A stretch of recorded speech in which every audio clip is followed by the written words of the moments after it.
Hey, hey, what's happening? What's happening? What's happening? Hey, man, this your boy Papa Black, man. We going in today. Today's Friday. We having funny Fridays. Today we got my man Gerard Guillory, one of the first people I met once I got on stage. And we just gonna politic a little bit and tell you about the old school Atlanta comedy scene. Yes. Yes. So introduce yourself and we'll take it from there. What's up, everybody? My name is Gerard, man. Gerard Guillory. Again, if you know Black Boy from his early days, then you've been trying to forget me since then. But yeah, we still here, man. Again, I don't know if you want to run it down timeline wise, but Yeah, as much as we can. we go all the way back. Again, I don't know, like if every comic qualifies it or in different genres or whatever. Like in hip hop, they have the freshman class or something like that. Right, right. I was actually going to Morehouse when I started, when I went down to the Comedy Act.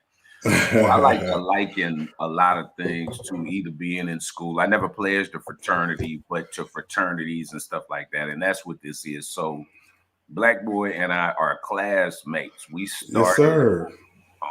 relatively on the same day, somewhere within 7 days or so from one another. Yeah. I think you had me like a few months. I started November the 30th, 93. I was July 27th. Ain't that something? Hey man.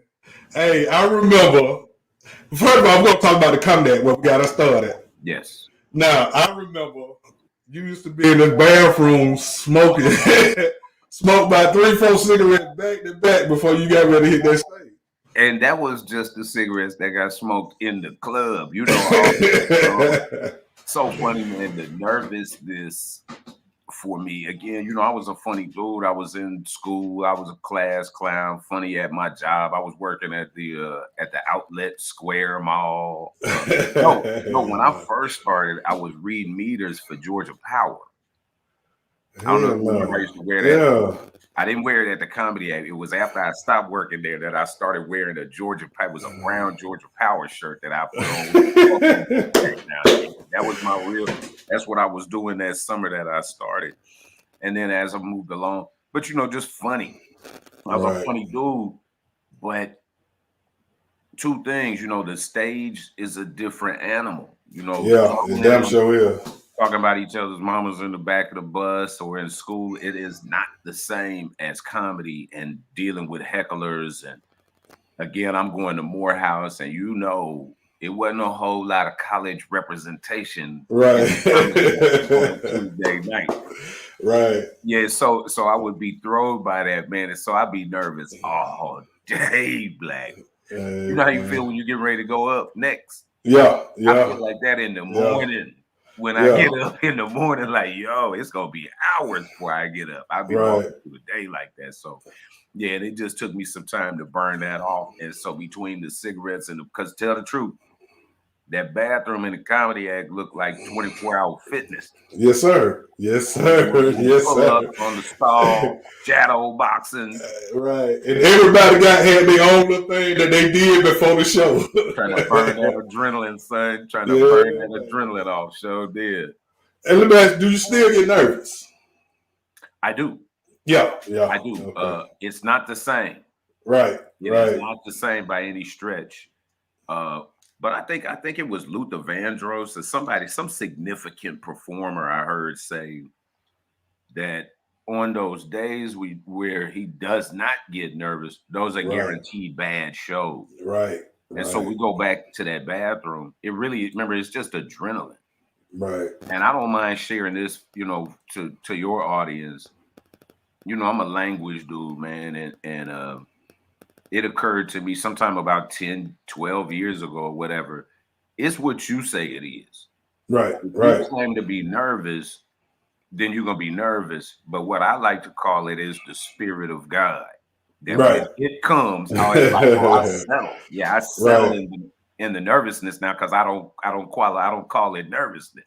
Right. That's the energy I know I need to go up and put it down. And it opens up a level of creativity and confidence and calm. It's crazy. Right. Now let me ask you this. What happens what gives you your motivation for comedy? Like, is it some what got you started? What makes you want to be a comedian? It was, me and my brother, man, when we were kids, I always liked stand-up. Right. Like when Right. we had Christmas break or summer vacation or whatever, we stay up late and watch TV. We be on Johnny Carson and young comedian special, anything that had comedy in it, we would gravitate to. Right. We liked comedy, and when you're a kid, it might be for different reasons, silly faces, or just the timing and the rhythm about it.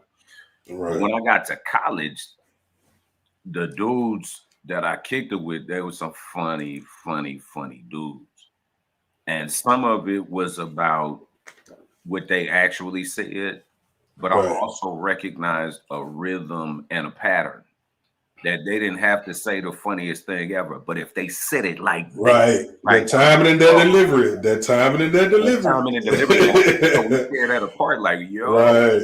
And then it got to be like that. Now, y'all probably know this, but I've always had an old soul. Right. Always had an old soul. They call me grandpa and the professor and all that kind of stuff. Young dude with the glasses. Right. But I'm a serious dude. I'm a very serious guy, and I'm a thinker. And man, when something would get on my nerves or make me mad, irritate me, man, I start going on these rants. I start going off, and my dudes will be on the floor. Now, one of my college roommates had a high school friend. He was a kind of a prodigy. Horace Sanders is his name. He's out of Detroit. So my roommate and Horace went to high school together, but Horace started doing comedy in high school. Right. He did Star Search with Ed McMahon and all of that. Right. So my college roommate had this knowledge and wisdom of stand-up. So while I'd be angry, I'd be cursing and ranting and raving about this thing, my friend would be on the floor, and my roommate would be like, "That's stand-up. What you doing is stand-up." Like, I don't want to hear none of that. Who didn't watch it? Who left this plate on the screen? That's right. So that's kind of what pushed it in the direction. And then I just determined I was going to go ahead and try it. And the second I did, I was like, that's it. That's it. Your first night on stage, what happened? It was quick. Yeah. It was quick. I said I was going to go down. I found out where they were doing open mic. I said I'm going to go down and take a look at it. And then I'm going to wait for a couple of weeks. And then I'm going to go back. I saw Bruce and him. I can't remember who else was on that show Tuesday night at the Comedy Act. So you can imagine in that time. But I knew I was nervous just sitting there. And I say, man, if I don't go up next week, it probably will never happen. So I immediately came right back. Like once I went and sat in the audience, that was it. Right. I just knew I couldn't wait. I'm going to wait a month. And then, no, we got to go ahead and dive in. Yeah. Like for me, when like Mike told me to get on stage, and when I walked in there, I was like, I couldn't believe it. Like, because I always thought it was for special people. You know what I mean? And once I seen how it was going down, and I remember my first night, I told Bruce I did not want to go up first. And boy, I was the first motherfucker he put up there. And it was a dude I played basketball with, Dexter Jones, and he came down. The comeback used to be sold out every night, every Tuesday. And it was one seat empty in the very front, right there in the front of the stage.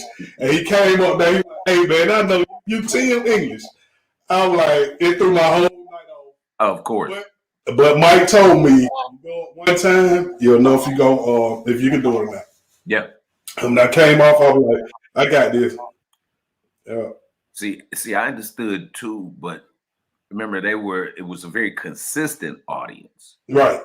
Tuesday night at the Comedy Act was it was a hangout. It was a part of it. Remember, because people would leave there and go to Dugan's, and I'm sure there was some strip club activity or something that people would do, and it was a part of a night.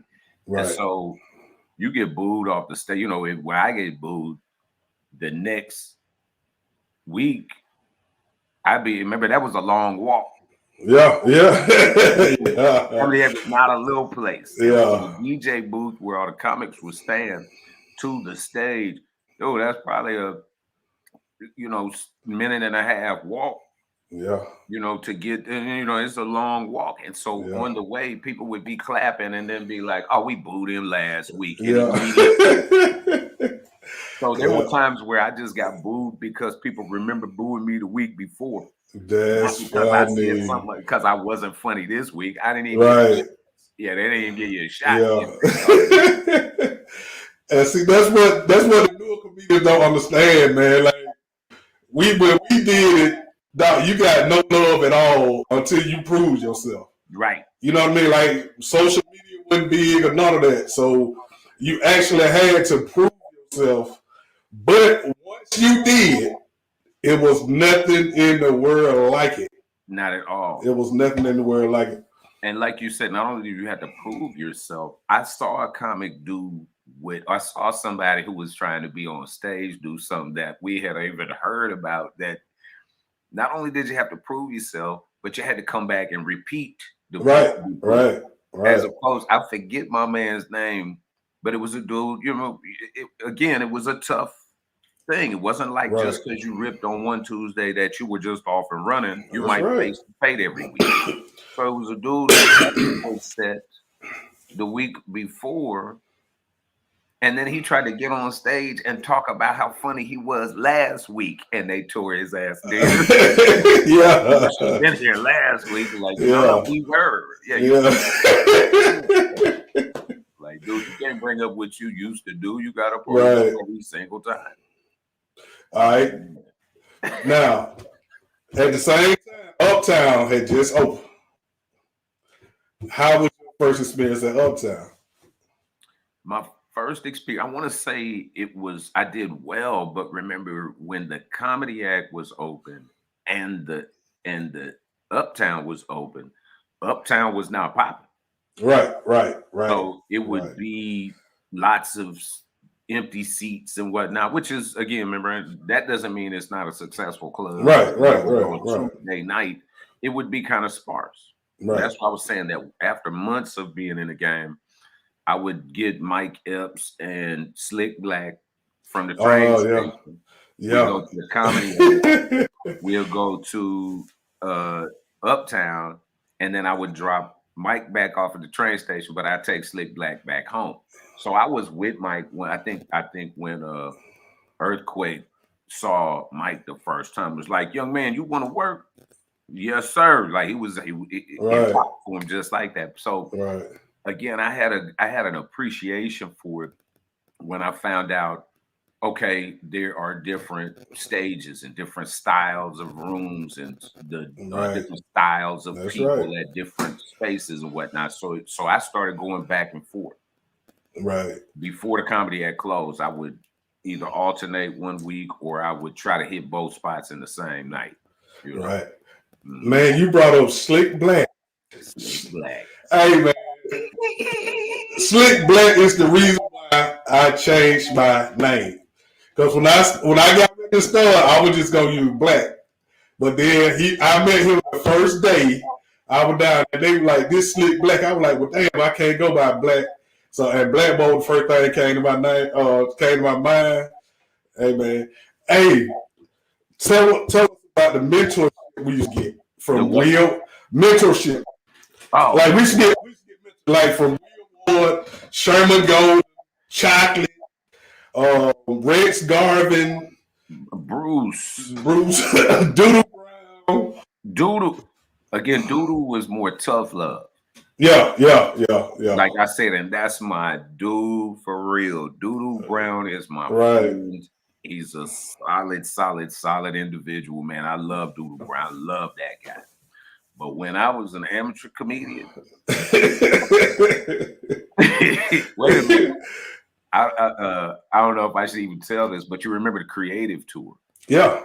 So by the time, there's a tour, for those of y'all who don't know, there was a tour that would go And before we got on, it was Yeah. like a month or something like that. I think when we got on, it started in Virginia and came all the way down to Memphis. Right. Came all the way down to Memphis. You'll come. It was when I started the same thing. I think it was Norfolk or some space above Norfolk. I think Richmond, then Norfolk, then coming out. Yeah. And then you go all the way through North and South Carolina. Yeah. You get to Atlanta. That's a whole nother tale, right? 559. Yes, sir. And the only thing you fly was to Memphis. Right. Fly to Memphis. Right. And I feel because me and Freddie Ricks did it too. I think that when you get back, there was a drive to Tampa. Augusta, I think it was Augusta. Something like that. Yeah, it was something like that. The first time I get the creative tour, and again, y'all got to know this for your audience. This is pre any of this technology. Right. There ain't got no email. That's right. You're gonna get a manila folder in the mail. Yeah. With a map, with all the hotels, with 2 contact numbers, and tell the truth. Yeah. Everybody really has cell phone like that, so you'll and call one of 2 numbers, and some kind of way, dude always answered the phone. You know what I mean? Right. But it also told you who you were touring with. Yeah. When I saw that me and Doodoo Brown were on the tour, I almost cashed it in. I was so scared to be on the road with Doodoo, man.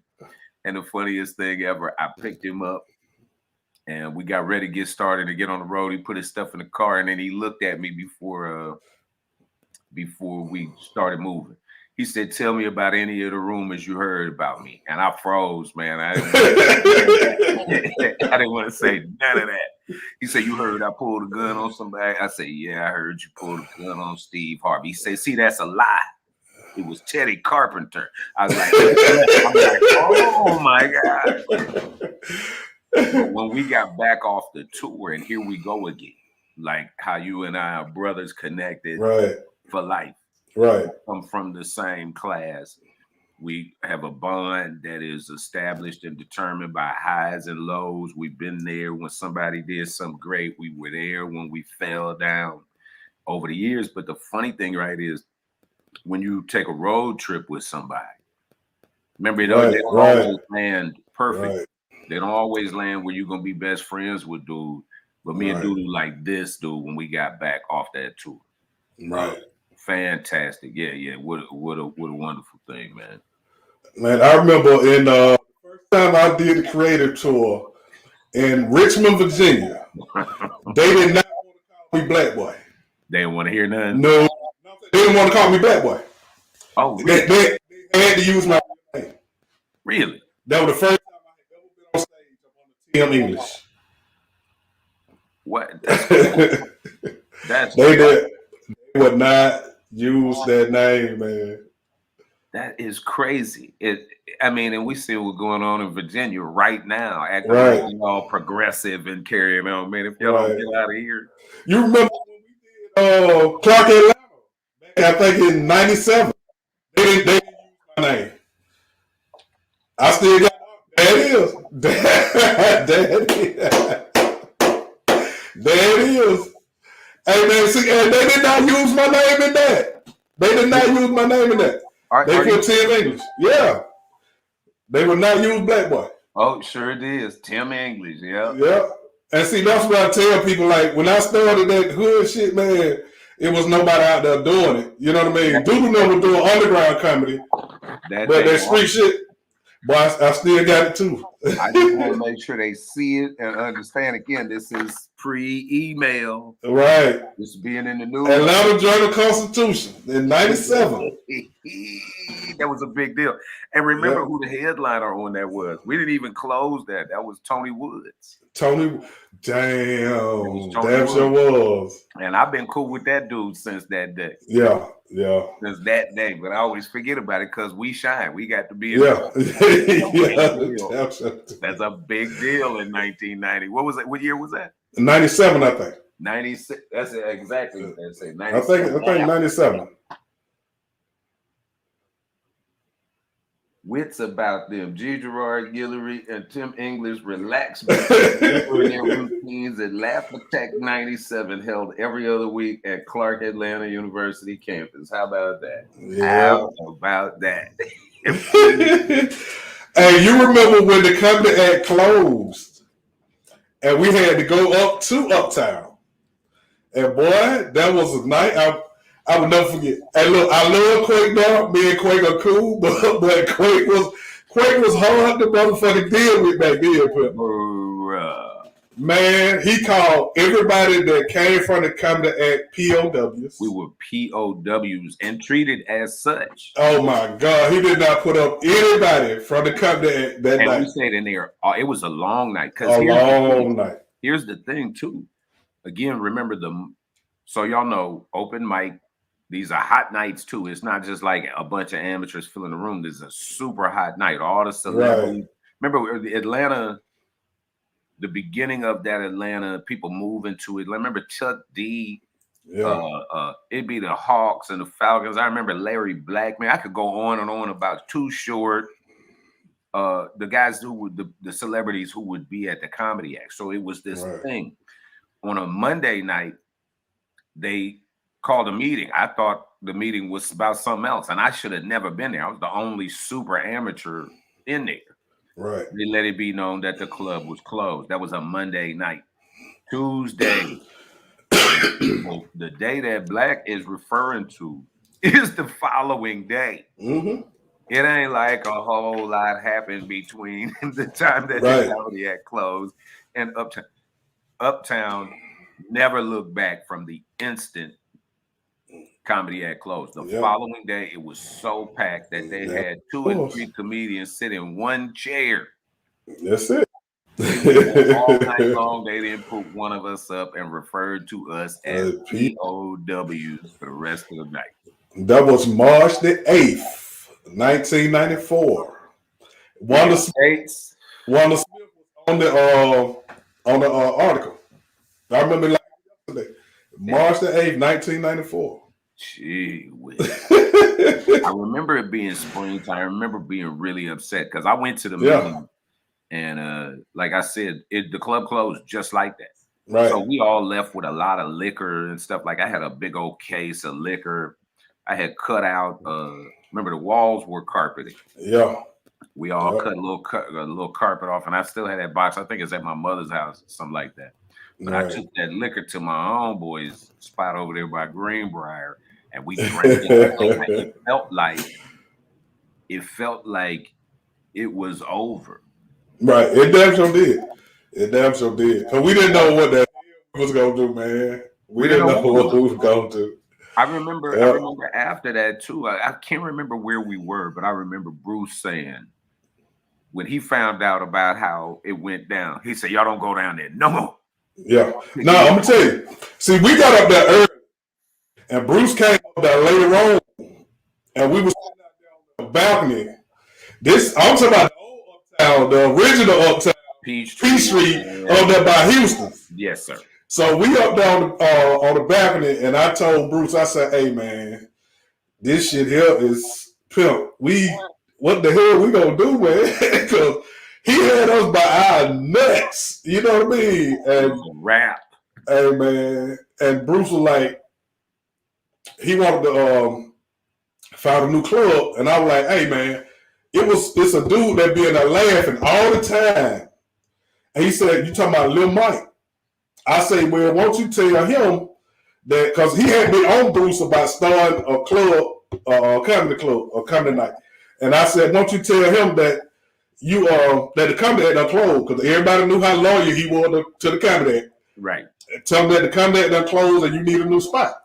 And he did. And that's where it started at Harlem Nights. At Harlem Nights. Yep. Harlem Nights, then 559. Then 559. But Harlem Nights was its own thing. Yes, that was the truth too. Yep. You could see the ball rolling, and it didn't take long for that. Nah, man.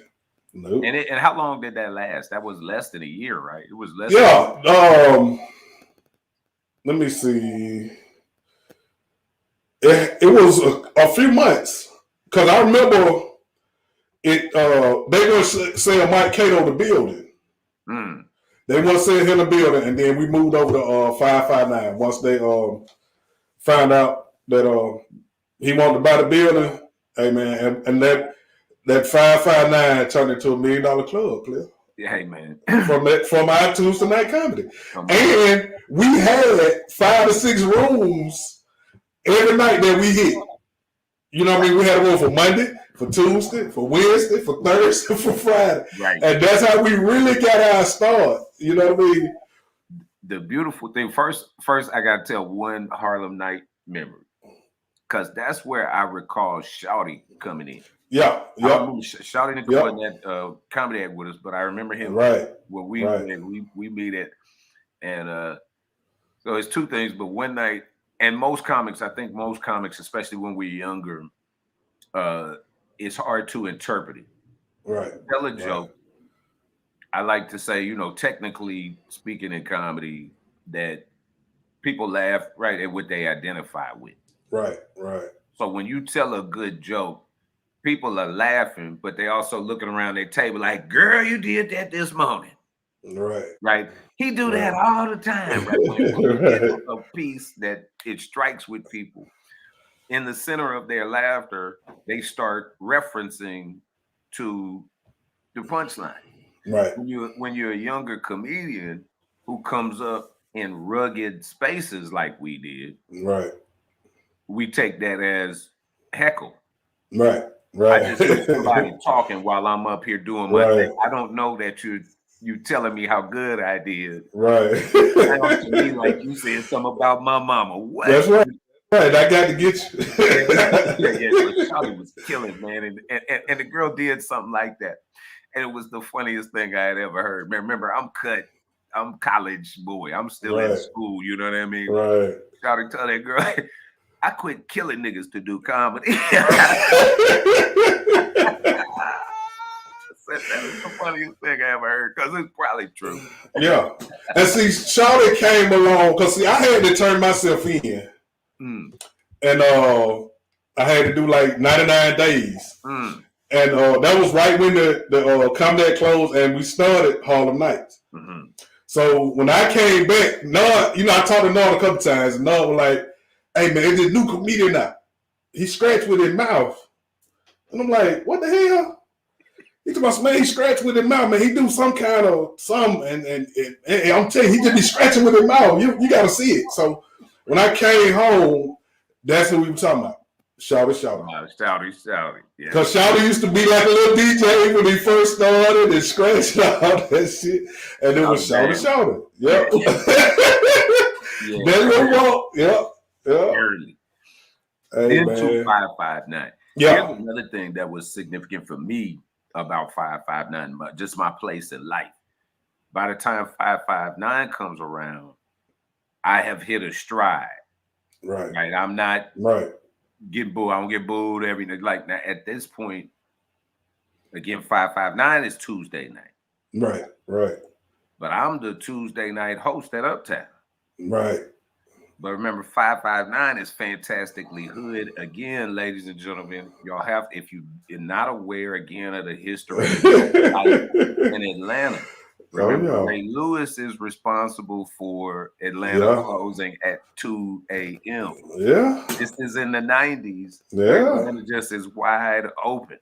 Oh, yeah. So you walk into a club at 5, 6, 7 o'clock in the morning and it be popping. Yeah. So Uptown had normal club hours. By the time we finished with Uptown, I could take my time getting to the West End to 559, and it ain't even started yet. Right. It didn't start at 12 o'clock. It didn't start at 12. And then the fantastic thing about it was, remember on the backside of that, Blue Flame. Yes, sir. Oh, yes, Tuesday sir. nights were just all ridiculousness every week. Oh, yeah. Every week. And we didn't tell them again to go back to creative tour. Right. And, matter of fact, we probably need to express again, the 559 audience was less relenting than Oh yeah. 5-5 was the truth.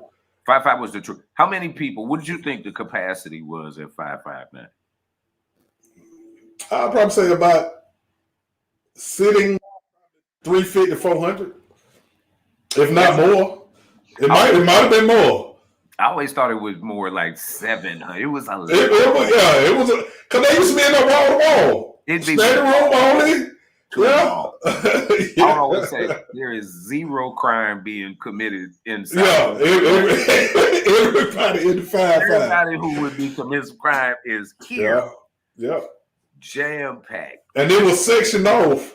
The Meadows over here, Perry home over here, goddamn Boy home over here.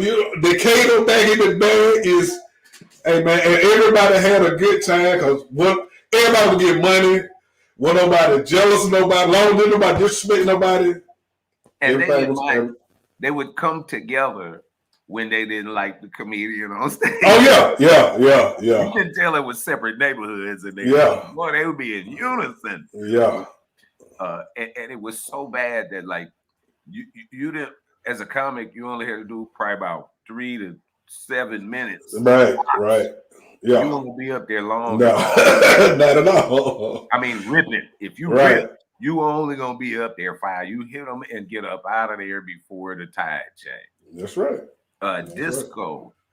Remember Disco? Disco Duck. Like I said, getting booed at 5.59 was not a.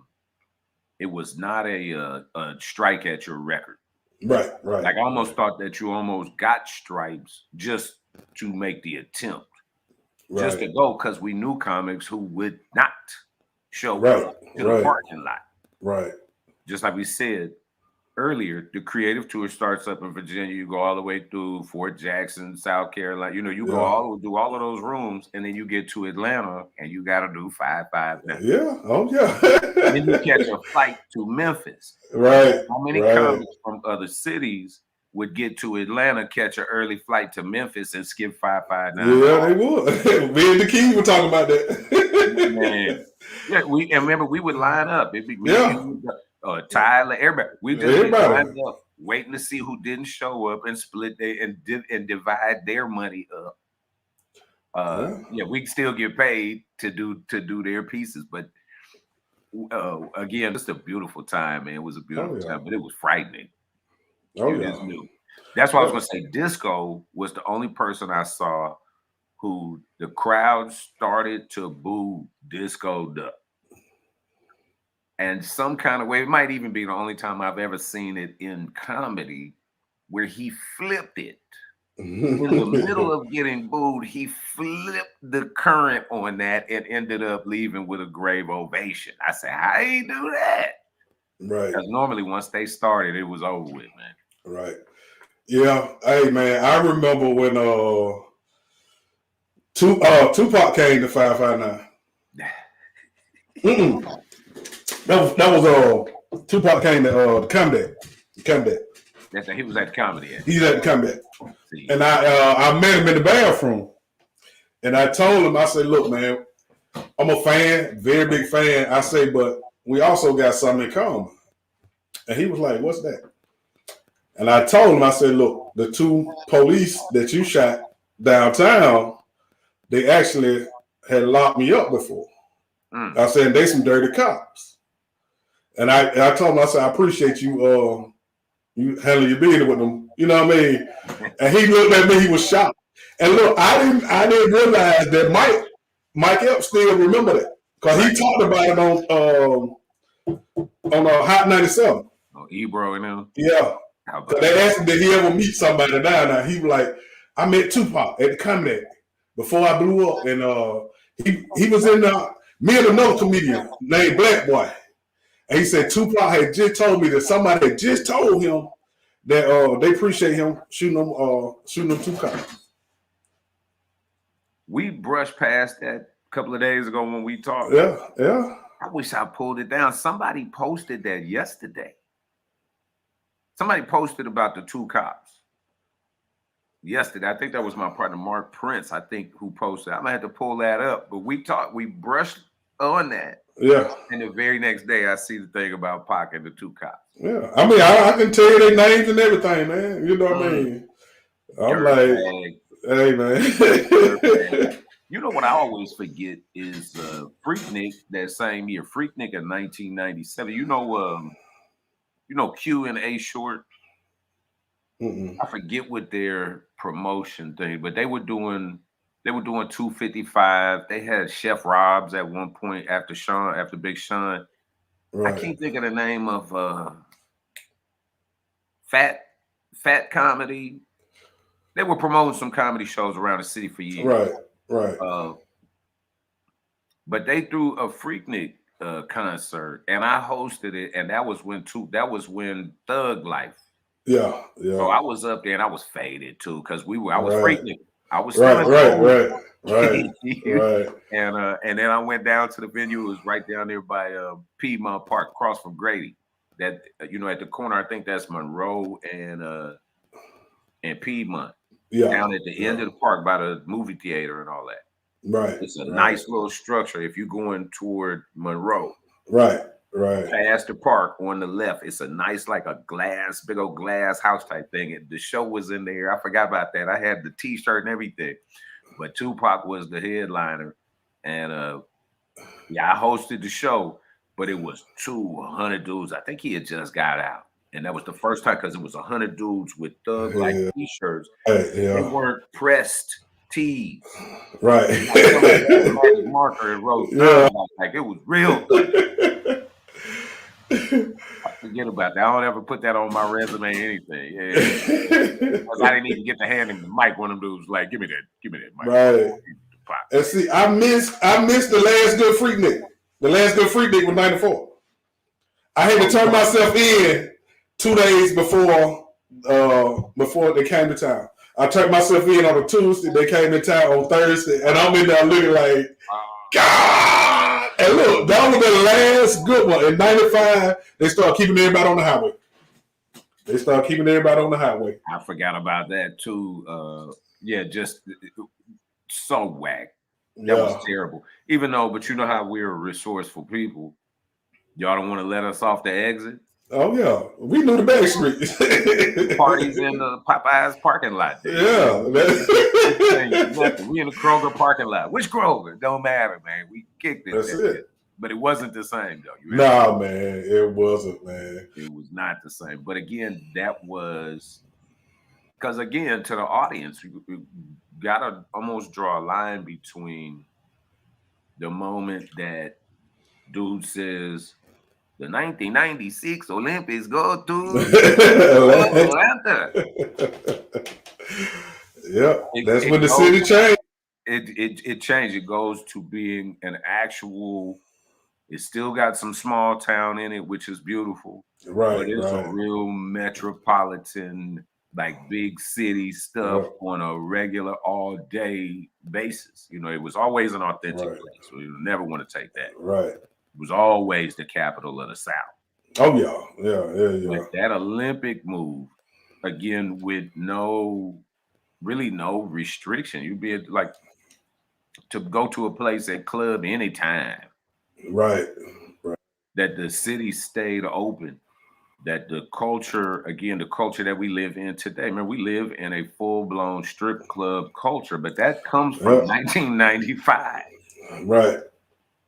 That comes from going up down Stewart Avenue. Oh yeah, boy. Nicky's and Lil Nicky's and the boy. culture. I'm talking about the hole used to be at.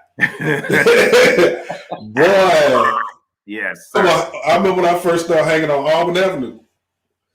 Man, when I was probably about 17 and seeing all them holes down there, and boy, I was like, man, this is amazing, man. Crazy. This is amazing. Crazy. I remember being in Nicky's and having like somebody from the management come over to our table. I remember and be like, in about 10 minutes, they're gonna lock the doors, man. Y'all could stay, but you know what I'm saying? It's a private party after them doors locked. You'd be like, oh yeah, we young and dumb. Oh yeah. And we feel like, oh, we in here with the real. Right. It ain't nothing but the real ones and us up in here. We got to be cool. But it was good. It was a good time. And that's when, again, balling was reserved for ballers. Right. Yeah. It was nothing for you to have a Camry or a Sentra or something like that because the ballers understood who the ballers were. The girls knew who the ballers were, and you were not off limits because you were not a baller. But you That's can't right. pretend to be a baller. It's That's cool. right. Oh no, you wouldn't. It wasn't no what they call cap. Yeah, one called No. Captain. You couldn't cap nigga, boy. They do a background check, and boy, I'm talking about a hood background check, and find out what you really about. You know what I mean? Sir. And just like we said, with no email, with no text, with no IG, but still had that information quicker than you could tell another lie about it. That's right. It had to be, and I remember being in some lot of spots that really didn't have no business being, right, and still be okay. Yeah. You know, again, knowing how to move and not trying to be all up in something that I ain't had. Yeah, that's right. Yeah, that's right. Now let me ask you this: do you remember Comedy Corner 2? Earthquakes. Yeah, Comedy Corner 2. Memorial Drive. Yeah. Yes. Yeah. See, they don't even know that about Comedy Corner 2. Man, can I? Yeah. Tell you one particular one? Yeah. Since we talk about Tupac, so I believe that was a Friday. It's in the summertime, so it's almost 8 o'clock, but the sun is still beaming. I'm making my way again. I always rep the West End, Southwest Atlanta. So to get out to Memorial Drive, and I'm pushing. I'm trying to hurry up and get there. When I'm in the car, Tupac had been shot, whatever, the week before, whatever, but they make the announcement. Tupac did not make it. Oh man, remember, and he had been in that coma, or Tupac was in the hospital for it. It wasn't like for those of y'all who don't know and don't think about it, remember, he didn't get shot and was pronounced dead. He was shot, and it was like 2 weeks later. So this is the day. I'm on my way to the club, and they say it on 103. He did not make it. I'm like, yo, I'm like everybody else. It punched a hole in me, and I'm trying to get it together to go be on stage. I get inside of Uptown to Comedy Corner 2. And it's like it always was. Again, to give detail, it was not elaborate and a wonderful thing like Uptown on Peachtree. Right. It was not upstairs. It was not next to a travel agency or a massage, right. Whatever the other high-end thing. It was just in a strip mall. It was just a square space. But I can't think of ever being in that place where it was not popping. Right. The ceilings were low, so when the people laughed, it was like people laughing for the last time they ever were. Like people laugh hard, and that it echoed. The acoustics were fantastic for comedy. Oh yeah, Black Casper. Yeah. He's killing. Yeah. And he said, man, before I bring up this next comedian, I just want to let y'all know Tupac didn't make it. Put your hands together for Gerard. I said, you mother. Hey, man, always been a hater, man. He's always been a hater. Yeah. Always been a hater. I can't believe he did that to me. Like, I never forgot that. Like, you got to be joking. But who do that? Right. You're still the host of the show. You still gotta, especially if I don't, you're gonna have to clean this mess up if I don't. Right. You just said everybody, even yourself, back. Like, oh, how dirty. Right. All right, as I started, we got to moving around. Mm-hmm. What's some of your best cities? Best cities that you have the most fun in? Most fun or best shows? Best shows. Tampa. Ybor City. Absolutely. Yeah, Ybor City. But I think one of my favorite places would be Columbia. Comedy House, of course. Columbia, Birmingham. I hate to say it, but they're all in the Southeast. Yeah. But certainly Birmingham, Columbia, South Carolina, Tampa. I want to say would be my top 3. And I'll tell you where I don't ever have to ever stop and get gas. Greensboro, North Carolina. I always had fun in Greensboro. I never had a good time, man. I did colleges. I did Main Street. You know, I work. Always did a lot of white show. You know, where I'd be the only black dude in the room. I mean, every level of show I've done in Greensboro, and I ain't never appreciated. I've never been appreciated properly. I can't tell you I caught an L and nothing like that. I never took an L. Right. But it's just it's not it was never a space that was really kind. It was always work. It was never fun for me to perform there. Not an indictment on the people, but certainly on the shows there. I always like my man Terry used to bring me up there, and I always had a ball in Greensboro. I listen. I can't take it back now, man. When you moved to LA? Say it again. When did you move to LA? I went, Zoo got the development deal with NBC. That would have been 97. Yeah. 97, 98. Yeah. And for those who don't know, Zoo was the first one in Atlanta to get a real deal. The first one to get on the radio and all that. Yep. Zoo was doing Mike and Carol in the morning. Yeah. And so me and Zoo always been good, man. That's my brother for real. And so when he started going, when he was out there, again, I'm in Houston now, but my dad is here, and it's where I'm from. Right. And so what I would do is I would drive here, visit with him and my family and friends here, and then I would catch me an America West flight America West to LA, and I would stay out there for a week or two.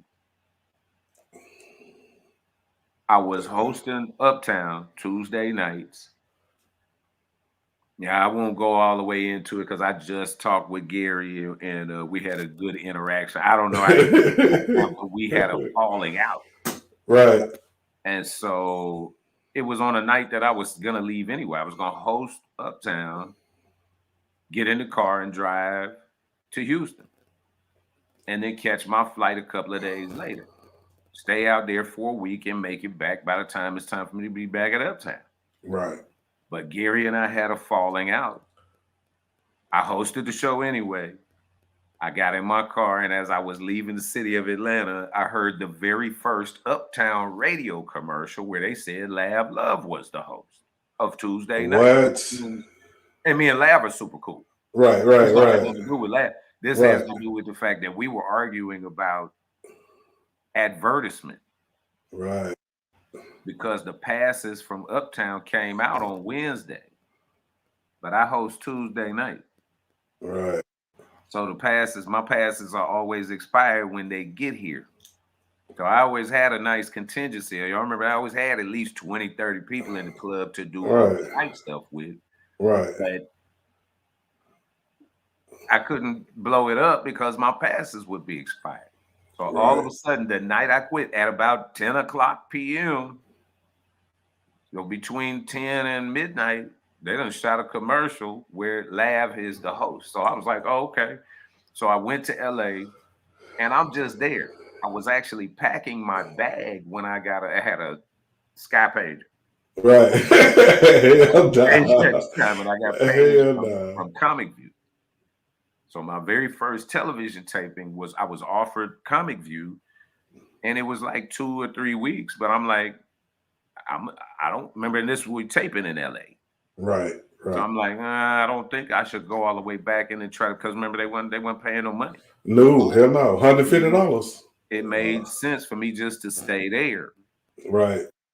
And when I did that, my guys got salty with me. And remember, this is again, I just had one of these. We weren't cell phoning, and if you had a cell phone, it was super. That's back when it cost you 75 cents to answer the phone. Right. We didn't have no free distance. I'm talking about for real. Yeah, so I just stayed out there, and it had my guys be kind of salty with me because I didn't call and let everybody know about all those changes that I didn't know nothing about. Right. And then I'm moving with Zoo, who was the host. for those of y'all who are in LA or who've been out there, you know, D-Ray holds down Monday nights and has for a long time, but Zoo was the host of Monday night at the time. So when I'm with him, I'm being escorted around the city. Remember, we come from Atlanta, so you know a lot of the hitters in comedy from all these other places because they've all been to Uptown. Right. They've been to where we remember again, Atlanta in the 90s was where you wanted to be. That's right. So they knew us from New York and Cali and Miami and DC and Chicago and all the from Detroit, all the formidable places. So when I get out there, it doesn't take long before I'm off and running. Right. And so at that point, when I got back to Atlanta and dudes were being funny style toward me, I'm like, oh, this is easy. I'll put the rest of my stuff in the bag. Y'all know the sun ain't went down since I left. From right. Yeah. So I just took off and made the move. Your first time taking the Comic View, how was it? The first Comic View taping was, again, it's one of those moments. And I know every comic understands this. And anybody who has any discipline whatsoever, you're a hairdresser, you know, you do nails, you are construction, whatever that is, when all of those people who do that get together for a convention or something like that, there's a spirit of camaraderie. You know, it's a lot of hating in comedy. Right. Remember, nobody give a disclaimer like a comedian. He cool, but you know. Yes. But when we get in the room together in abundance like that, it's an overwhelming feeling of community. And for female comics, I don't want you to be slighted by this because you certainly are included. But because I'm a man, I'd like to call it a fraternal order. Right. It ain't a sorority. It's a fraternity that is unisex and it is global. And you find that out on days that we tape television shows. Right. So my first time taping is, again, Todd Rex, T-Rex out of DC, man, one of my great friends to this day. We shared a trailer. What I didn't like about it is, outside of not making some money, was with all of that fraternity stuff I just said. Right. You go back and you could tell when somebody taped TV the first time because they come out and say, "What's up?" and then they turn the mic. Yeah. Because not one person will say, remember, they're going to tell you, oh, your outfit looks good. We're going to iron your outfit. You can't wear that shirt. These are the things we don't want you to say. You're not going to shake hands with the host. He's going to come off this way. You're going to come off that. They tell you all of that, but they don't tell you that you're not going to be able to hear nothing coming out of the Right. There's no monitor up there for TV purposes, so it's different than every other show you've ever done in your life. You'd be like, that's right. So and you can see 100 comics do it back to back, and you think when you tell it, "Hey man, good set," that he'd say, "Hey man, don't worry about the microphone. It's on." Nobody say that. Nah, they want you to look crazy like they did. Yeah. So, but again, it was like, this is one goal checked off the list, and in an environment like you said, Black, there is no social media. That's right. I'm in front of the world. And for those people who didn't know, everybody wanted to do Def Jam and be on HBO. But BET had more viewership. You in front of 80 million people. On BET. Right. 80 mil, bro. Right. 17 times a week. Right. You gonna be on rerun. Right. Will be on Monday and Saturday. Yeah. So it was a beautiful thing, man. What other shows you done take? Say it again. What other shows have you taken? TV shows. I did Live at Gotham for Comedy Central, Def Jam. I did a show with Tony Rock he had on TV One called A Funny Spot. Look at so much shit. Look at yeah. You know, after a while, you write in a lot of different capacities. What else I do? I never did. I didn't do Martin Lawrence First Amendment. Right. no bad boys, Right. but I have done some stuff. I got to pull my resume. Hey man, that's what I'm telling, man. We've been doing it for a while, man. And hey man, let me ask you, what do you got coming up? You know what? I'm working on getting this album recorded. Okay. That's important to me. I'm not worried about a video, trying to get a Netflix or none of that. Right. I'm trying to build up a cache of albums that I'd like to have logged so that, when I'm long gone from here, that I have a legitimate, not the joint side of the trunk. So we stacking for that. Just trying to put the paper together for that. And then outside of that, it's something I really didn't want to do, but I found something that I like to do on it, and that is to build up a social media platform. Remember, I think we talked about this too. Yeah. Those of our peers who, it's like musical chairs. The people who got a chance to sit down while the music was still playing are in a whole nother position than those of us who were still standing up when the music stopped. And it's not, I don't think it's an indictment on either group. If we were funny through the 90s, through 2000s, still to this day, and you don't have a large social media following, it's not an indictment on your skill set as a stand-up. Right. You have less opportunity as a stand-up if you are not successful in this other format, which don't have nothing to do with it. Especially for those of us who created. By the way, I would like to take this time to say to the people who are successful, not all of the people, but the ones who haven't been original at what they're doing. That we understand you taking material from people who wrote and produced and came up with, created something out of thin air, and then you found another way to present that. And we understand that. We know that. And it's not okay to do that. Right. And I don't know how y'all plan to be. That's my least favorite thing about social media is it seems like a billion versions of the same thing over and over and over and over again. It's like, well, where's the creativity? So I have found a thing that I like to do. It's original. If you see my page, Gerard, Guillory on it's called Let's Not Judge. It's just some word, you see, I'm a talker. Right. I say, yeah. I mean, but it'd be good conversation though. Yeah. Like I didn't like hanging with comedians because they always try to be funny in every single moment. Like, Pip, how your family doing? God damn it, how your kids? Right. Like I don't feel like being funny at every single moment. It's a long road trip. Right. Long road trip. There'll be perfect time for that.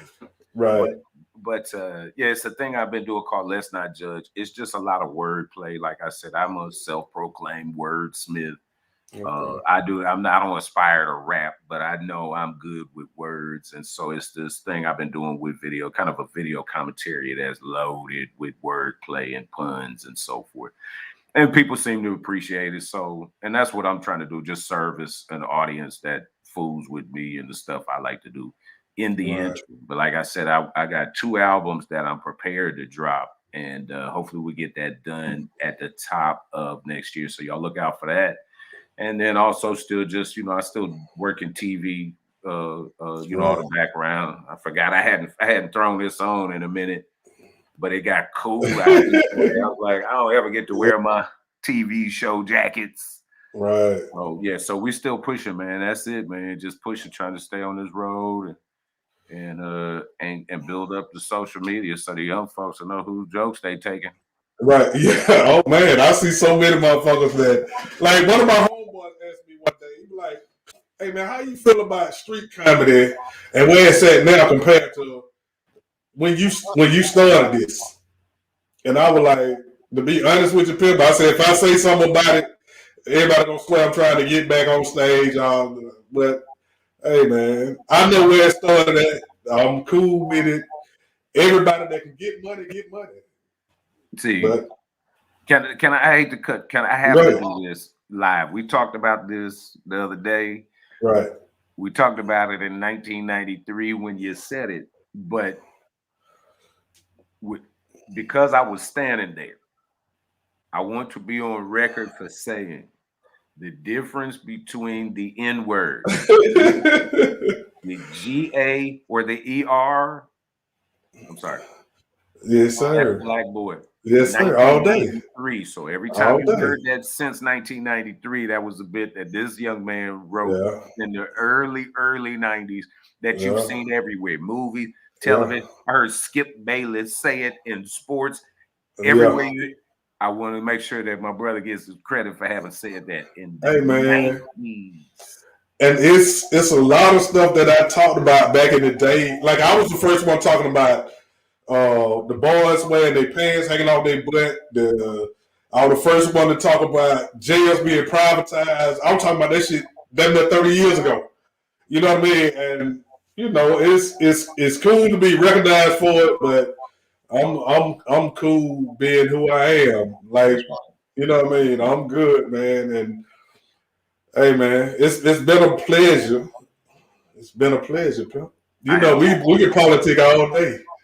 Yeah, as a matter of fact, you'll have to have me back. I will. Shit, whatever you're ready. I'll get in the comments and start egging the people on to have us back. Yeah. Yeah. Man, hey, dude, you know I love you, man.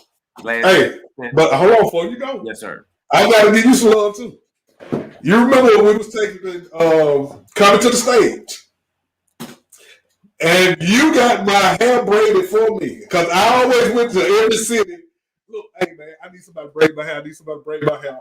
And we was out in LA, and you had the person to braid my hair. Her name was Butterfly, and at the time she was dating Orlando Wilson.